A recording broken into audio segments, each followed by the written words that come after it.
as he breaks down the existential threat from the Marxist counter-revolutionaries within our own borders.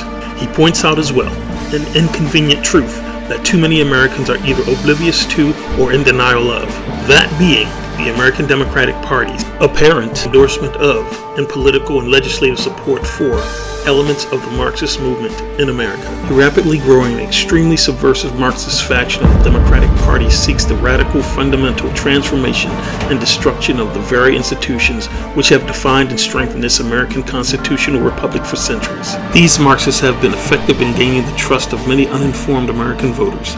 Once the trust was attained, they then emotionally manipulated that base to embark on a predetermined destructive course that was designed to create the conditions for cultural, social, and economic chaos. We are rapidly approaching that point. Once we reach that point of deterioration and lawlessness, the average citizen will tragically look to government for solutions. As always, government's solution is more overbearing and oppressive government, leading to the surrendering of more basic constitutional rights. America's on a dangerous trajectory. Plain and simple, these Marxists have one common agenda: replacing our current constitutional system with a top-down, centralized government-controlled authoritarian system. In other words, a national government tyranny. Trump fiercely stands against the Marxist agenda. This evil agenda opposes the basic God-given constitutional liberties guaranteed to the American citizen. Because of this, he has been the subject of endless unconstitutional and unprecedented prosecutorial persecutions by agents of the Marxists, all to eliminate their most feared and outspoken political foe and to secure their political supremacy. Trump's patriotic MAGA movement stresses the return of authority back to we the people. God bless and strengthen President Trump and his family as he fights to bring America back from the brink in 2024. And enjoy this segment of the Mark Levin Show. Hello, America. Mark Levin here. Our number 877-381-3811. 877-381-3811. The reason why you didn't hear a single person utter a single syllable about the riots during the Democrat convention is because the Democrat Party is now part of the counter-revolution, just as it was leading the way during slavery and triggered the Civil War, just as it was leading the way in segregation that went on for 100 years, just as it opposed virtually every Civil Rights Act. And now it's leading the way to the destruction of a constitutional republic and a capitalist system. The Democrat Party is a vessel through which hostile ideologies work their will on this country. That's exactly what's taking place now. This group, Black Lives Matter, is not about blacks. It's about overthrowing the country. That's what it's about. So when you have fools like LeBron James and fools like Oprah Winfrey and fools like Nancy Pelosi and fools like Chuck Schumer, they bend to this. Now, Kamala Harris, I'm going to talk about her for a moment. We'll circle back, but I want to get to some of this.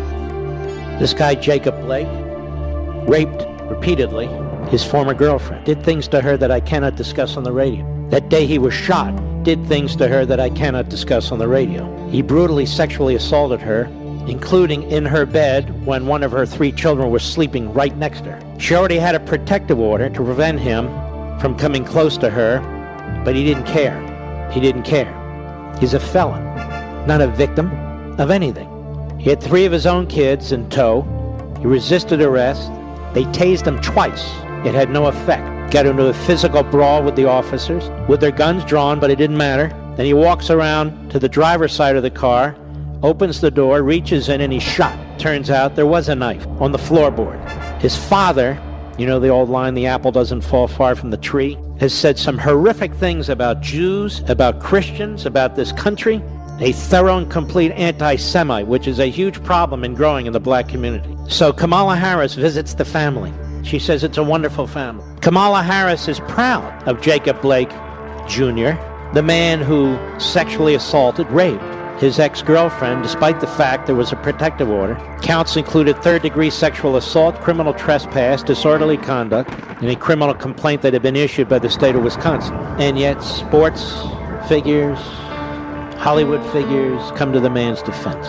Kamala Harris didn't think to speak to the victim, to the ex-girlfriend. So much for the Me Too movement. Kamala Harris, who believed every allegation against Supreme Court Justice Brett Kavanaugh, she was proud to meet Jacob Blake. She's proud of him. Proud of him. Joe Biden goes to Kenosha, Wisconsin. And in Kenosha, Wisconsin, he's proud to meet the family. That would be the same Joe Biden who just a few months ago, Kamala Harris said that she believed the dozen or so women who came forward and said that he had fondled them inappropriately. Kamala Harris is a demagogue. Very dangerous. She's a very, very dangerous individual. So the woman who was repeatedly abused sexually, repeatedly abused, domestic abuse, got no attention whatsoever. None. Just like Tara Reade. Tara Reade accused Joe Biden of molesting her, of raping her effectively, digitally. No big deal. Me Too movement, not a problem anymore. Megyn Kelly. I think kudos to Megyn Kelly. The Hill newspaper picked it up. Megyn Kelly slams Kamala Harris for saying she's proud of Jacob Blake. Proud of him, wrote Megyn Kelly. He's accused of breaking into a sleeping woman's house, sexually assaulting her, humiliating her, and later returning to harass her. Then the cops she called for help say he resisted arrest, assaulted them, and went for his knife. How about a word for his victim, Senator? Then you have Ben Crump showing up everywhere, the civil rights lawyer for Blake. In a moving moment, he says, Jacob Blake Jr. told Senator Harris that he was proud of her, and the senator told Jacob that she was also proud of him and how he's working through his pain. Really? Police said a knife was found in Blake's car after police shot him in the back, and they claimed he ignored orders to drop it, so he had the knife. But of course, his attorneys dispute the claim the knife was in his hand, and so forth. No, you're supposed to believe that the officers showed up and they just shot the guy in the back 7 times. That's it. That's all you saw in the video.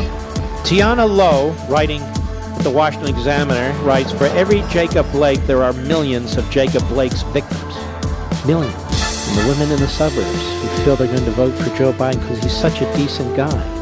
And Kamala Harris could be the first woman vice president, maybe even president. There's no reason to be proud of either of these political hacks. Either of them, for anything. It's absolutely appalling. And now they run ads that Donald Trump's America. All this violence is occurring because they think you're stupid. They think you're stupid like the base of the Democrat Party is stupid. They think the American people are going to buy the fact that the President of the United States has the power to move into these cities and into these states and to put down the riots. Joe Biden hasn't called out a single mayor. Why? Because they're Democrats. Joe Biden hasn't called out a single governor. Why? Because they're Democrats. Now he's upset about the riots. What are we, day 110 or something in Portland, and Joe Biden now is talking about the riots? He didn't say a damn thing about it until now because the polls show that the American people are concerned about this, concerned about the riot. Let me ask you a question, ladies and gentlemen. What exactly would Joe Biden and Kamala Harris do about the riot? We haven't heard a thing. What would they do? They won't even tell their party colleagues, the mayors, what would they do? They wouldn't do anything. They have no intention of doing anything about the riots. Why? Because they're part of the counter-revolution. They've embraced Black Lives Matter. They've embraced Antifa. How do I know that? Not only by their silence in the face of looting and burning and all the rest of it, but I read their 110-page document, their Communist Manifesto. It might as well have been written by Black Lives Matter, Antifa, and was by Bernie Sanders. It is an extremist document that will touch each and every one of you in profoundly horrific ways. Whether it's your schools, whether it's your communities, whether it's your health care, whether it's public safety, whether it's your income. They don't only want to tax income, they want to tax wealth. That is, things that you've accumulated and already paid taxes on. Do you know this?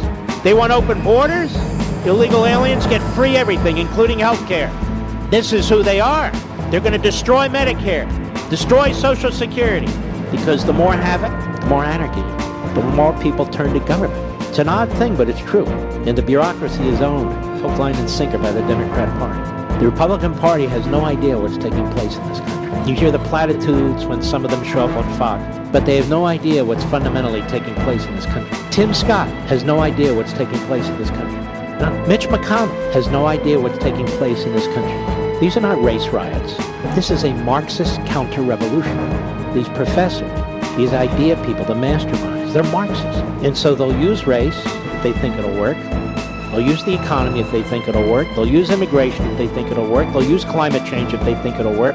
It doesn't matter. But they're poised They're poised. And the virus, and the shutdowns, and the unemployment. Bureaucrats still getting paid but staying home. Teachers, for the most part, still getting paid and staying home. Millennials not going to college. Perfect. The stars are all aligned. And then blame Donald Trump, because Donald Trump fights back. He doesn't roll over. He won't accommodate these counter-revolutionaries. He fights back. They would much prefer a Romney, or a Ben Sasse, or a George Bush, or your typical Republican. That's what they prefer, not a fighter who pushes back. I'll be right back. Mark Levin.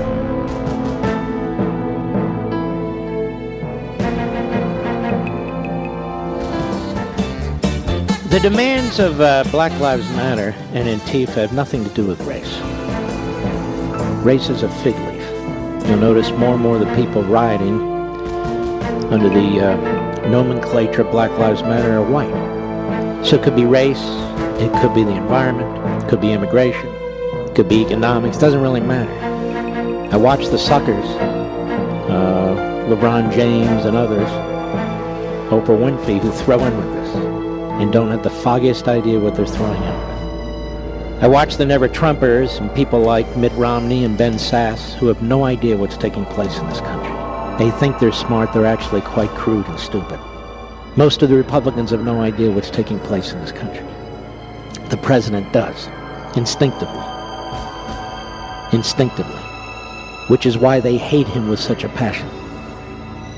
They were hoping for a Bush or a Romney or a McCain type or something like that who would buckle. Trump is not buckling. Trump is not accommodating the Marxist left. He's fighting them. He's fighting their mouthpieces in the media. He's fighting their intellectuals in academia. He's fighting them in the culture in Hollywood, and he's fighting them in the Democrat Party.